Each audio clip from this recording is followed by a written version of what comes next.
Oh, Nelly, strange things just keep happening. Hi, everybody.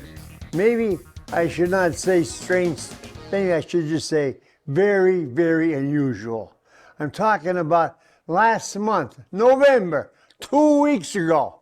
Texas A&M trailed South Carolina 30-3 at halftime, but they rallied in the second half with 28 unanswered points to win 31-30. And speaking of unanswered points, Notre Dame scored 70 unanswered points against Syracuse before the Orange scored on the game's last play. Notre Dame hasn't scored 70 points in one game since 1932, 93 years ago.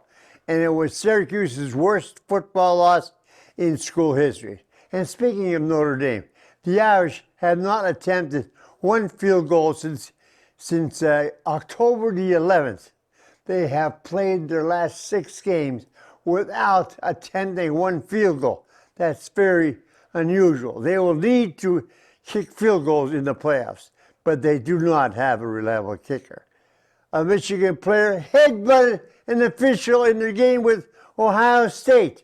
Mother of God, that's cause for a 15-yard penalty and an ejection. Well, that didn't happen, but the penalty did, which gave the Buckeyes a first and goal when they trailed 6-0.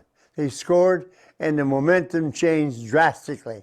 Switching to basketball, local. In the first game in the season for the Hazel Lady Cougars, they opened the season by scoring 42 unanswered points against Wyomissing. 42-0 before their opponent scored 1 point. I never heard of that or ever seen that before at any level. The score was 51-5 at the half. That happened last week. Now back to football.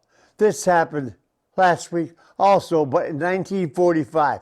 Exactly 80 years ago, in the first post-World War II Army routed Navy 32-13 before a crowd of over 102,000 at Municipal Stadium in Philadelphia, including President Harry Truman, to watch the cadets complete their second consecutive undefeated and national championship season.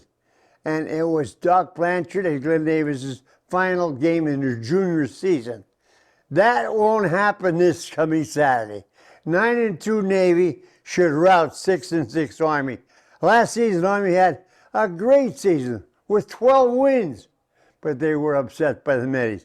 This year, Navy is having a great season, but I don't think Army has enough talent to revenge last year's upset. Thanks so much for watching. Till next time, be a good sport and stay loose.